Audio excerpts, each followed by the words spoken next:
Welcome to the Tuesday edition of the Morning Pitt here on youtube.com/Panther-Lair.com. Chris Peak from Panther-Lair.com, Panther-Lair.com. You see it right down there. It's the website. That's the address. You can type that into your search bar to go for the most comprehensive source of Pitt sports news on the internet, football, basketball, and recruiting, all right there at Panther-Lair.com, Pittsburgh.rivals.com, and of course, message boards, which for better or for worse are a great place to hang out with other Pitt sports fans and talk about everything going on in the world of Pitt sports. Whatever you have on your mind as it relates to Pitt sports, you can find right there at Panther-Lair.com, and you can talk about it on the Panther-Lair.com message board. So go check it out if you are a Pitt fan. Of course, we always ask you to like this video and subscribe to our YouTube channel. It's youtube.com/Panther-Lair.com. That's our video wing of Panther-Lair.com. We get a lot of video content that we put up there all the time. These daily morning Pitt videos. We have video from practice. Pitt will be practicing again today, kicking off the final week of spring camp. And we'll have some video clips from there, quarterbacks running around and throwing, wide receivers catching balls, defensive guys hitting, tackling dummies, and falling on loose balls. Lots of video from practice and then post-practice interviews and all that kind of thing. You can find it right there at Panther. You can find it right there at Panther-Lair.com on YouTube, youtube.com/Panther-Lair.com. There's a lot of websites and links and domains to keep in the old duder's head, you know?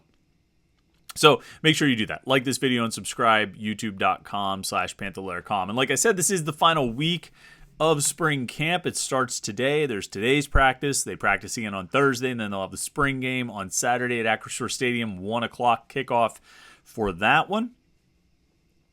And so I was thinking as we're heading into the final week, just kind of what are the storylines? What are we really kind of keeping an eye on? What's most relevant or interesting, or what are the things we're really watching in the last week? And that was my first thought. I thought we would kind of make this the episode of, what are we watching for in the final week of spring camp? And that kind of occurred to me that, we watched the first half hour of practice. We're watching, stretching and special teams and, very little that actually resembles actual football.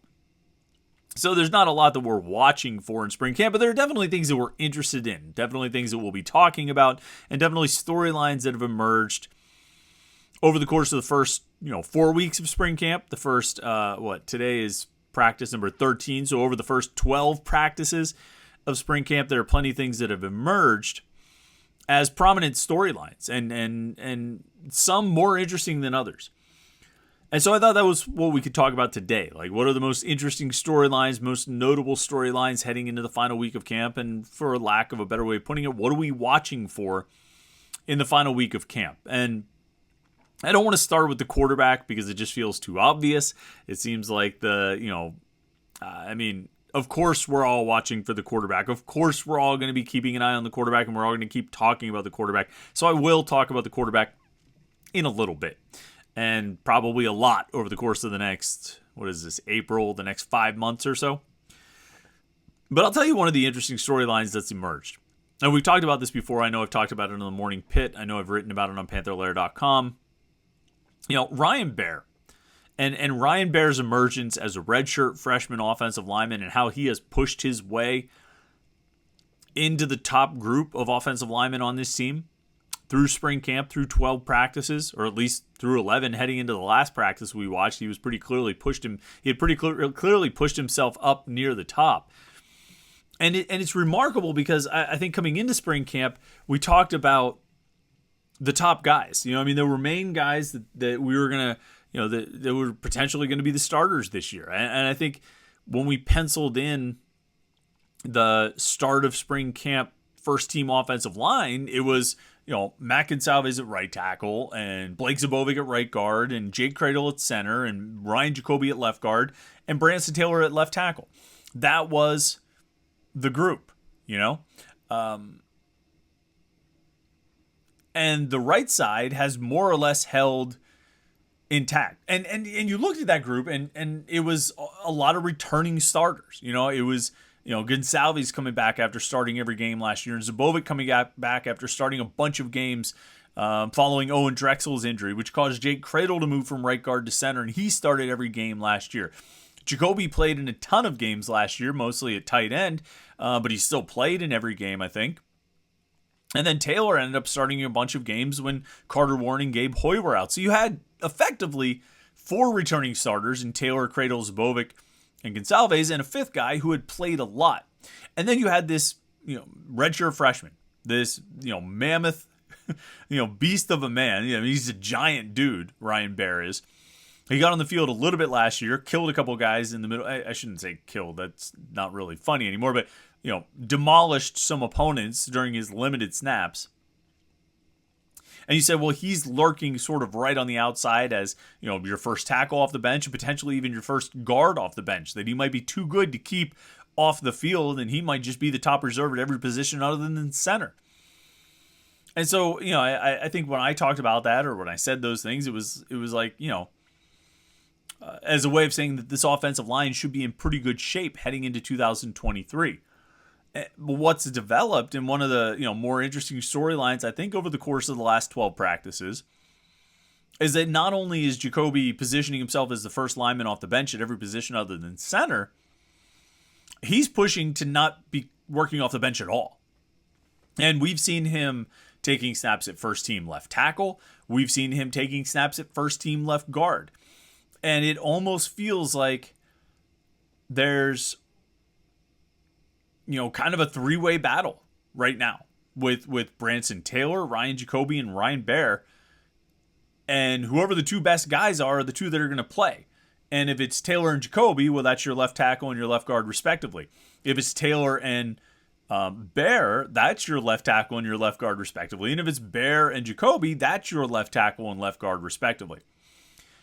And so you sort of get this sense that side of the line has been shaken up a little bit, or at least the competition there has been shaken up a little bit because of Ryan Baer's play this spring, that he has simply been too good to keep off the field. And we'll see how that carries through the summer and through training camp. We'll see if he pushes himself into a starting job or if there's a rotation or if he just grabs onto a spot and, either Taylor or Jacoby work off the bench. I mean, whatever it ends up being.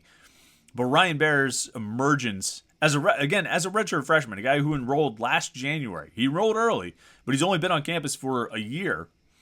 And there he is, Ryan Baer. It's been, I think, one of the bigger storylines to develop and emerge throughout spring camp. And it's certainly something that will be interesting to watch and interesting to see when we head into August. And the other one, or another one, I shouldn't say the other one, because I have a handful of interesting storylines, I think, here, or storylines that I think are interesting, is the punter situation. And this is really interesting to me because you have 2 guys in Sam Vanderhaar and Cam Guess who handled like 49 of the punts last year, or 47 of the punts last year. I think it might have been 47. And they are nowhere to be found. I mean, I can count on one hand the number of times I've seen either one of those guys kick the ball in spring camp so far through 12 practices. And it's interesting because,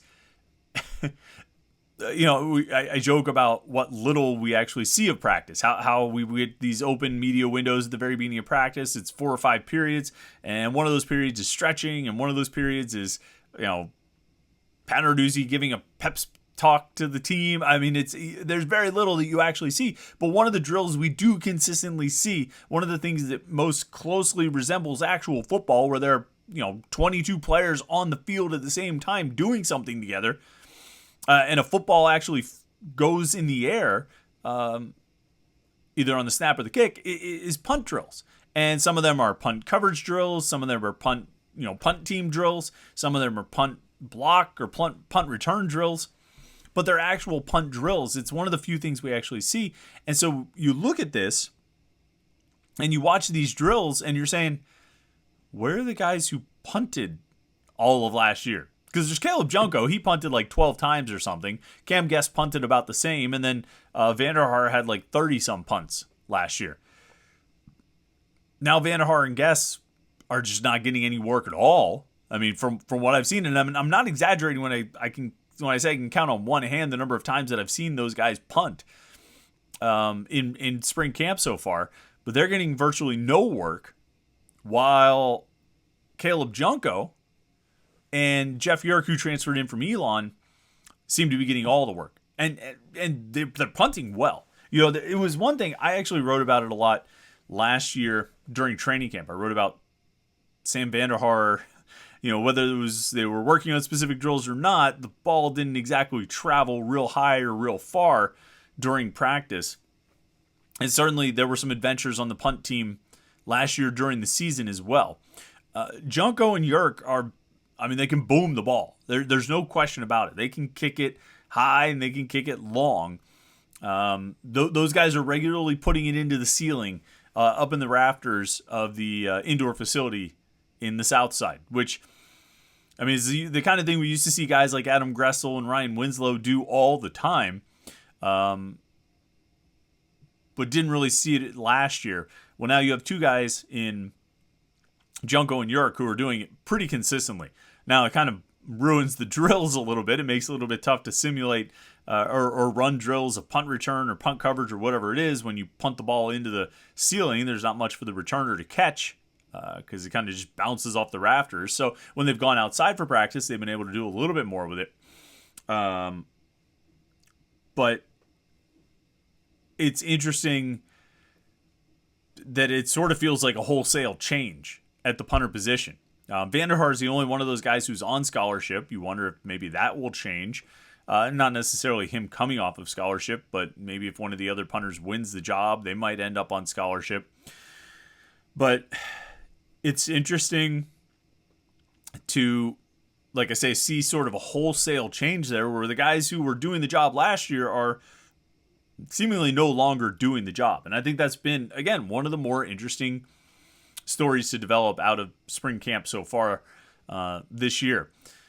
And then, I put it off for a couple of segments, but now the quarterback. The quarterback is always going to be a big storyline. I tell you, maybe the most interesting thing about the quarterback situation or the quarterback storylines this spring is last Tuesday, Pat Narduzzi saying that Christian Bear and Nate Yarnell and Ty Diefenbach were battling for the number 2 job, which is as close to an admission of Phil Dracovic being the number 1 quarterback as we're probably going to get until mid-August, I would assume.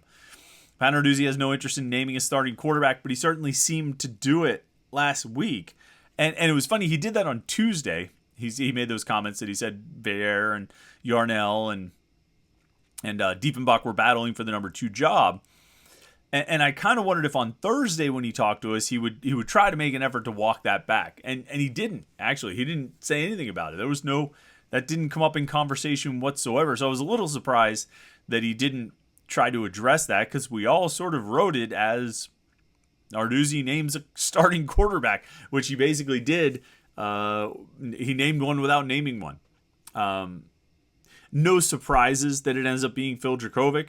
As I said last week when we talked about this topic, Pitt recruited Phil Dracovic to be the starter. Dracovic came to Pitt to be the starter.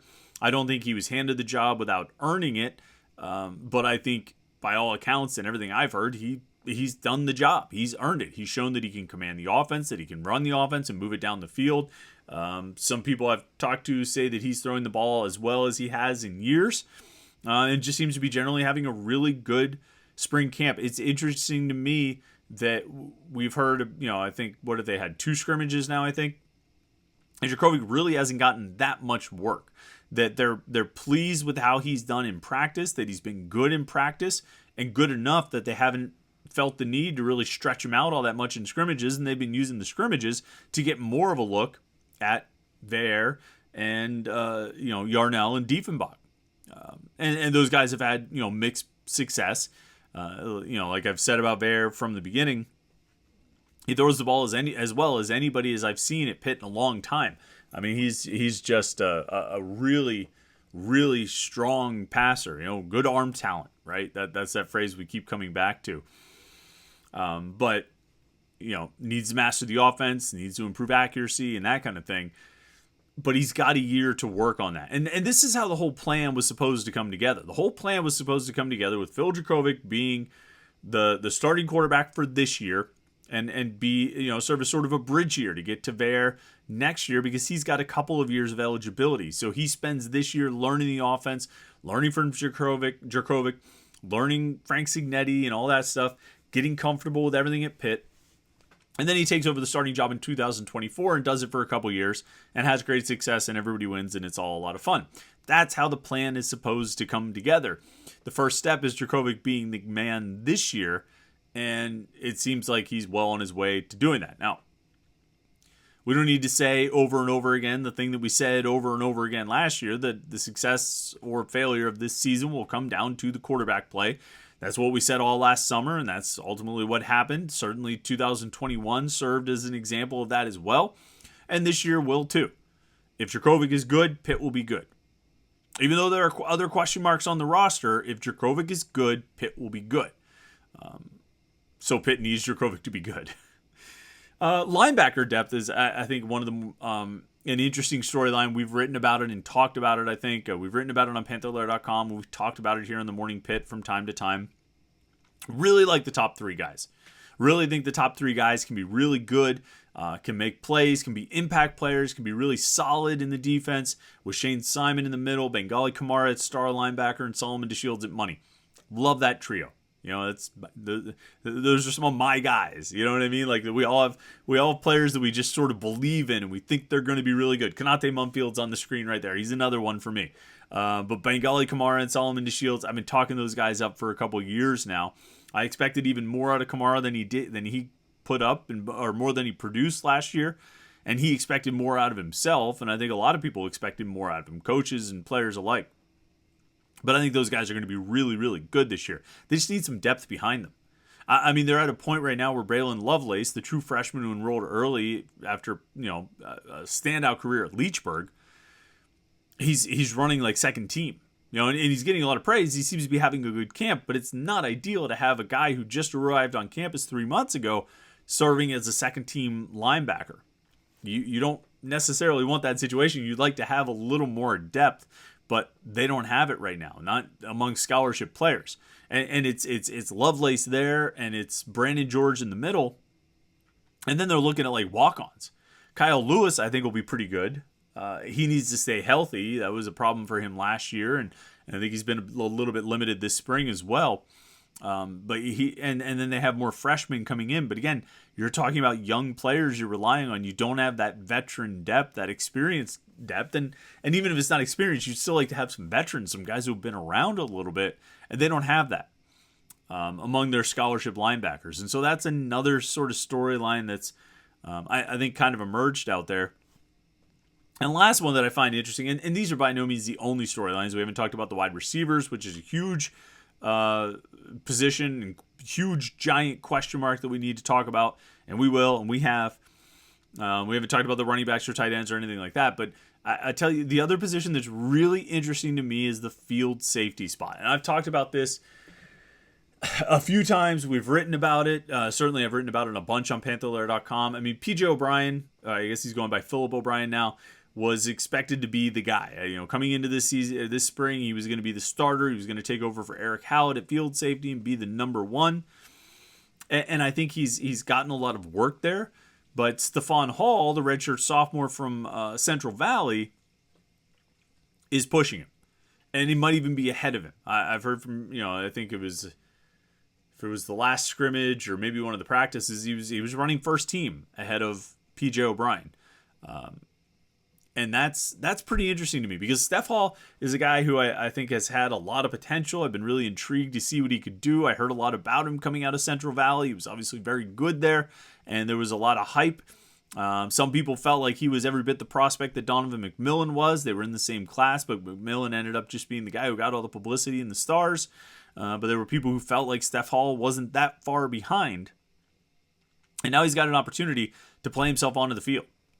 And win that field safety position. That's interesting because I didn't necessarily see that coming this spring. I thought it would be Philip O'Brien's job to lose, and then I think it might have been coming into the spring, but he might have lost it. I don't know. It's going to be an interesting competition to watch. I think they'll rotate to some extent, maybe not a 50-50 snap distribution, but I think they'll get the backup playing time. And probably a decent amount. I mean, they did last year. Brandon Hill and Eric Hallett played the bulk of the snaps, but Philip O'Brien was out there. Judson Towner was out there. Javon McIntyre ended up getting snaps at boundary safety. So guys played. And guys will play this year. I mean, if Javon McIntyre starts at boundary safety, Donovan McMillan is still going to get reps. Unless he moves to linebacker, which when we talk about the backup linebacker, the need for linebacker depth and experienced players, I mean, Donovan McMillan could play outside linebacker in this defense. I don't have any question about that. But that's another topic for another day. Maybe I'll ask Pat Narduzzi about that today, whether McMillan can move to linebacker. But I digress. They're going to rotate guys. They'll get snaps for players, but there's a realistic chance that I think Javon McIntyre is more or less locked into that boundary safety spot as a starter, unless McMillan pushes so hard that McIntyre ends up starting at field safety because he's kind of learning both. But I think the other spot, that field safety spot, is really interesting with O'Brien and Hall battling it out. One way or the other, they're going to have good athletes out there. I mean, all these guys we're talking about, O'Brien, Hall, McMillan, McIntyre, these are really good athletes. And we're not even getting into the corners or the incoming freshmen. They got really good athletes in the secondary, really good athletes at safety. And so they'll have that going for them, which is nice. They just have to get the defense down because we know that, the safety spots, both of them, particularly the field safety spot in this defense, they're very unforgiving. And one mistake can earn you a real reputation because it's going to be obvious and everyone's going to see that you screwed up, because it's going to probably go for 6. That's what tends to happen in this defense. So a lot of pressure on guys like Hall and O'Brien and McIntyre and McMillan and anybody else who steps in to play safety this season, taking over for 2 guys in Hallett and Hill who were really, really good. All right, those are some of the big storylines. I think from spring camp through the first 4 weeks, we'll have more to talk about tomorrow for sure. Maybe some basketball transfer news. And we'll have more spring football conversation throughout the week, plus our mailbag at the end of the week. Get you ready for the spring game. Everything you need to know to get ready for Saturday. Everything you need to watch for and keep an eye on. So, yeah, that'll be we have plenty to talk about this week, as we always do on the Morning Pit right here on youtube.com/Panther-Lair.com. So like this video and subscribe to our YouTube channel, youtube.com/Panther-Lair.com. We appreciate it. And then go check out the website, Panther-Lair.com, Pittsburgh.rivals.com. It's the most comprehensive source of Pitt sports news on the internet, football, basketball, and recruiting. Find it all at Panther-Lair.com. Thanks so much for checking out the video today. I hope you had a great start to the week yesterday. And I hope you have a great Tuesday today. We will talk to you tomorrow on the Morning Pit right here on youtube.com/Panther-Lair.com.